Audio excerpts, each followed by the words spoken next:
I'm very alarmed about what's going on in our school. You are now training our children to be social justice warriors and to loathe our country and our history. Growing up in Mao's China, all this seemed very familiar.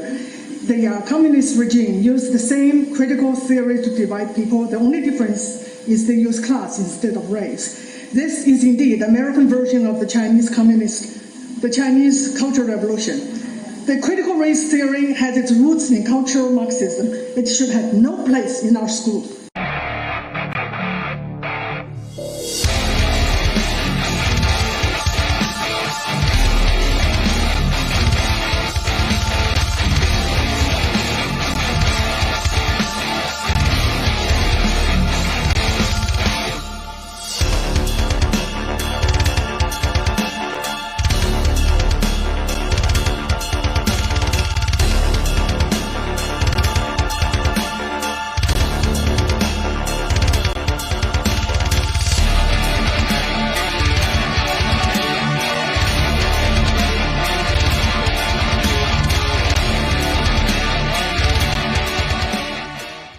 Welcome back to the program. My guest today knows firsthand what America is slowly transforming into: a dystopian, authoritarian police state. She has lived through and survived one of the world's most oppressive regimes, Mao Zedong's Cultural Revolution. She escaped the horrors and found new freedom and new life here in America. But now, after 30 years, she is disturbingly seeing some of the same exact trends that she escaped from in China. She is here today with a dire warning for the United States of America, written in her brand new book, Mao's America, A Survivor's Story. Please welcome Xi Van Fleet to the program. Xi, it's a pleasure to have you on the program today. Well, thank you so much for having me. Good, good. So obviously I want to talk about the book.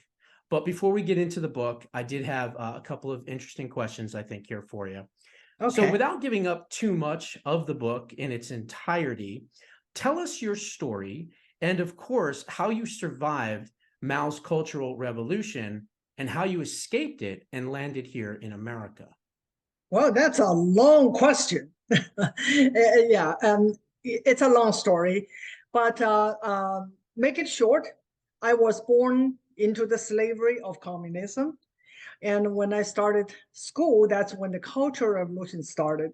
And Cultural Revolution lasted for 10 years, from 1966 to 1976, when Mao died. And I witnessed the entire Cultural Revolution. And as a schoolgirl, I was too young at 7 to join the Red Guards. And I always wonder, if I were just 5 years older, I'm definitely sure that I will be part of the Red Guard. I may not even survive it. I may just get killed because it got so violent later, the Red Guards movement. So after I graduated from high school, and I was 16, because Mao cut 2 years out of the 12 years, he did not believe in education. He said, what's the use of more years of education? He wanted to turn us into a revolutionary faster. So at 16, I graduated from high school, and there's nothing for us because the Cultural Revolution already destroyed the country, and no economy, no jobs, no nothing. And with all these young people, what are going to do? What are going to do with them? Send them all to the countryside. And so I was sent down and worked in the fields with peasants for 3 years. And that's called the re-education that we should have. And so after Mao died, and his successor believed that the only way to revive the dying CCP and China was to open China up, to get foreign investment in. And then one of the first things he did is reopened universities, because it was pretty much shut down during the Cultural Revolution. And I was able to go to college at the age of 19, and I did pretty well. So others, they absolutely lost all their opportunities. They were too old by the time that university opened it up, and that was called the lost generation. And later I was able to come to America and to pursue my graduate study. So I was a lucky one. Now, how did you actually get to America? I mean, at that point, once the cultural 10 years revolution was over, China was more open and you were allowed to, Yes, I was leave the country. allowed. Yes, and by then that the American when I was teaching in the college, for teacher training college, and we started in the early 80s. We started to have Americans come to teach during the summer. A lot of just volunteers. They just curious about China, and so we have a group of them came to my college, and I made friends with one of them, and she helped me to get assistantship and come to study here. Okay, well, that's very, very interesting. So Yeah. let me kind of pivot into this question here. Clearly, the world doesn't understand the existential threat to not just America, but humanity that China actually is. I mean, we've seen secret police forces even in places like New York. We've seen these secret biolabs in California and elsewhere. And then, of course, you have the COVID bioweapon that's been released. You've got the Belt and Road Initiative. You've got gene-specific viruses that they're still working on. They're creating more and more Wuhan labs. When do you think some of these countries around the world, including the United States, is going to finally take this threat seriously? I think that's a question that we should ask our political and business leaders. Most of them by now are bought and paid for by the CCP. And that is must be the reason that no one was questioning. If America is not questioning the CCP about the origin of the COVID-19, who would? And our leaders are compromised. Well, look, clearly we know that it originated from a lab. It was not from a wet market. It's clear that it either escaped. I don't believe it escaped. I think it was released purposely. And I've said this before, and Newsweek attacked me and others attacked me because I said back in March of 2020 that they released this virus with the help of the United States and the Democrat and establishment in America in order to take down Trump because they knew they couldn't defeat him. And they basically said, look, we'll help you get rid of Trump if you let us take over America and the White House. And I clearly believe that, of course, this fake regime in Washington is being controlled by the CCP. I think it's pretty clear. I think a lot of people agree with you, but how do we get to the bottom of it? It will be very difficult if we did not have the right leader and pursue this. And this is just insane.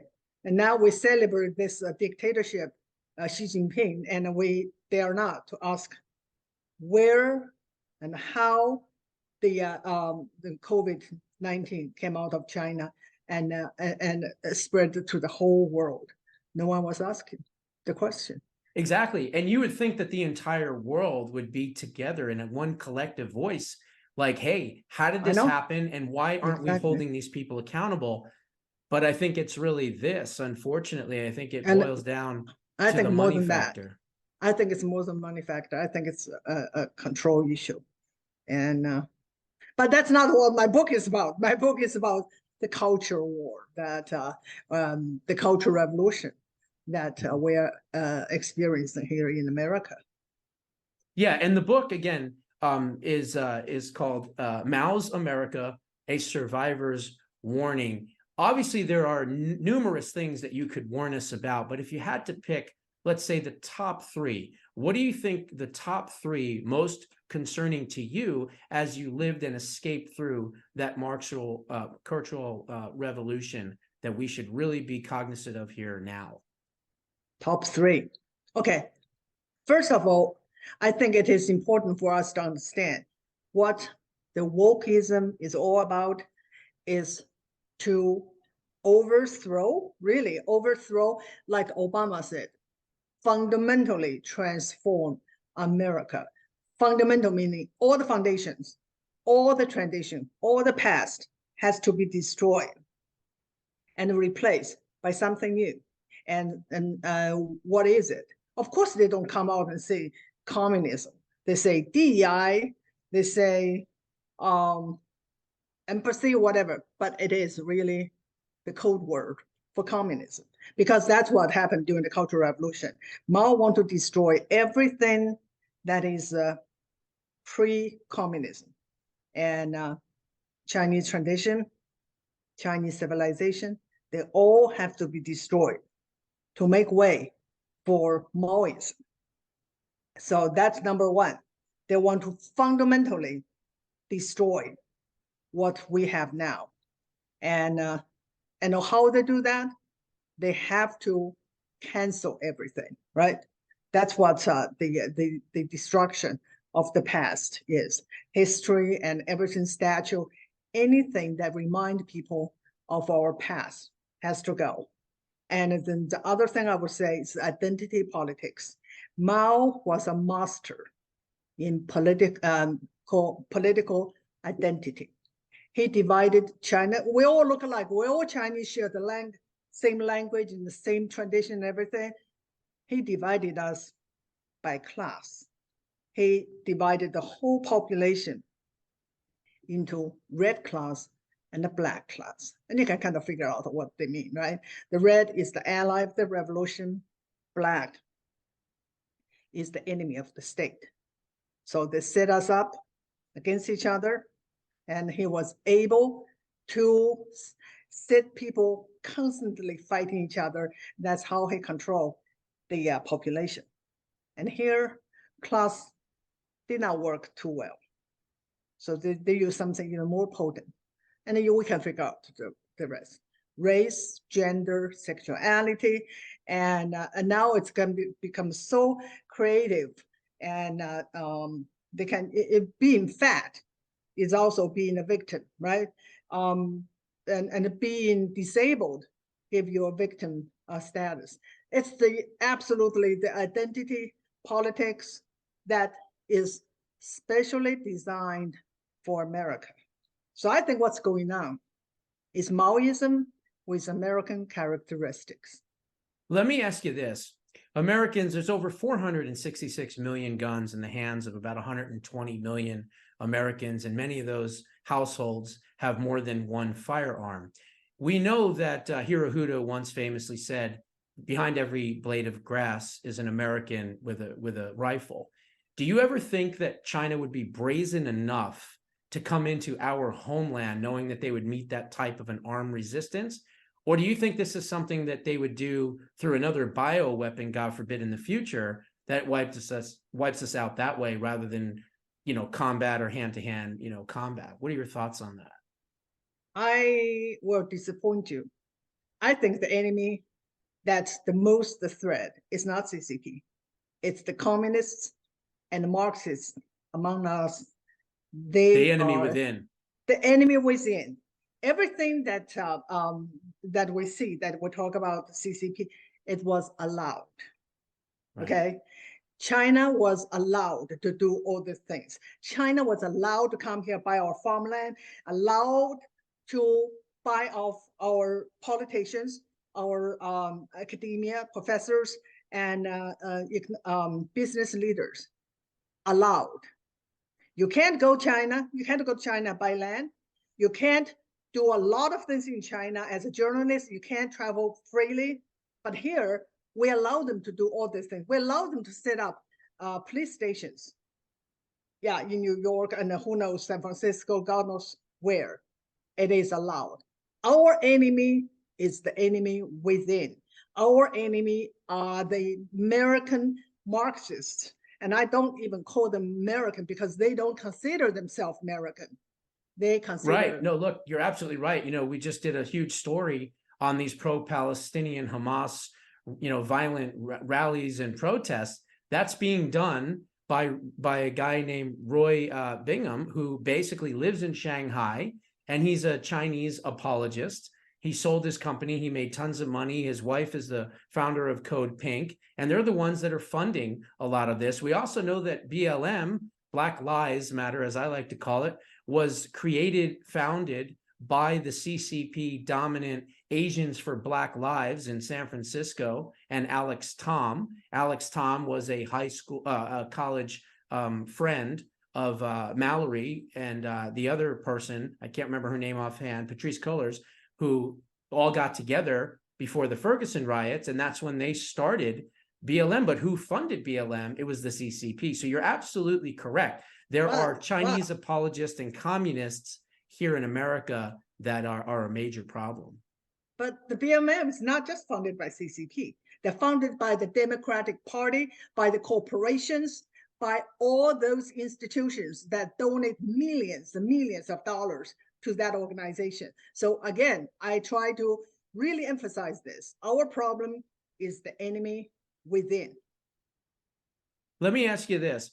We've seen a lot of these communist regimes eventually fall. We know that the middle class has basically done this, was it Tang Ping, which means to lie down. They understand that their futures are pretty much worthless. They have nothing to kind of live for. They can't find spouses. So they're basically kind of checking out of society, which of course is putting a major strain on the Communist Party.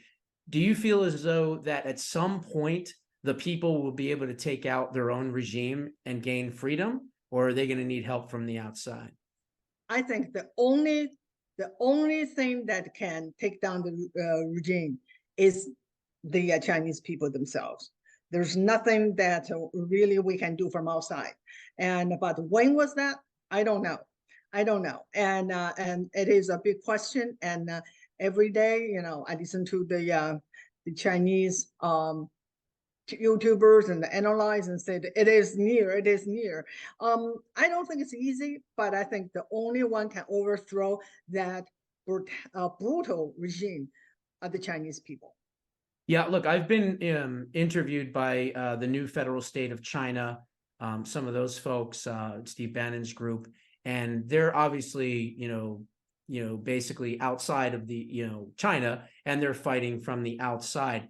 But I think one thing that we can do is, as Americans, is we can change our buying habits. We can stop buying Chinese-made products. And now Made in China has now switched to PRC, the People's Republic of China. People don't know that. And so I think we have to change our behavior, but we're not going to be able to do it on our own.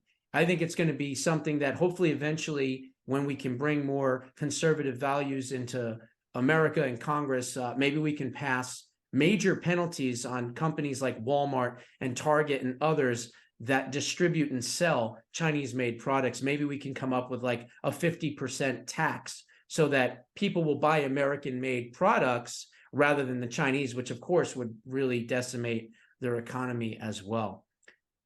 Yeah, but that takes leadership, and it takes someone like that's Trump. What we lack. Right, we have to do that, and so otherwise, if we don't have manufacturer base at all, we have to depend on importing from other countries. Of course, China is the main manufacturer empire. Our leader put us in this situation, and that's I always say, look inside. Right. The enemy within. The enemy within, and you know what? That's Gavin Newsom. I mean, look what he did. He just rolled out the red carpet for his fellow comrade. He cleaned up the streets where he would never do that for the people of San Francisco. And instead, he does that for the communist leader. Are you worried that Gavin could possibly be the 2024 nominee for the Democrats, as I am and many others are? Many people are talking about it. Yeah, I guess it's possible, because look at Joe. Can he manage to survive another year? I don't know. Gotcha. Well, look, this has been a fascinating interview. I really, truly appreciate, you speaking up at the Loudoun County meeting. That's kind of where you kind of got your claim to fame, and you're taking that message to the American people, and you're giving them a dire warning. And that warning is in this incredible new book. The guest is Xi Van Fleet. The book is Mao's America, A Survivor's Warning. Where can folks go to buy this very important book? It's anywhere books are sold, anywhere. And so most people probably buy from Amazon, but if you buy from Amazon, please leave a review. And we really need to get this book out there and let people really, really learn the piece of history that they were never told. Amen to that. Well, thank you so much, Xi, for being on the program. It was an absolute pleasure, and we'll have you back on in the future as well, okay? Thank you so much. Thank you. God bless. Okay, bye-bye.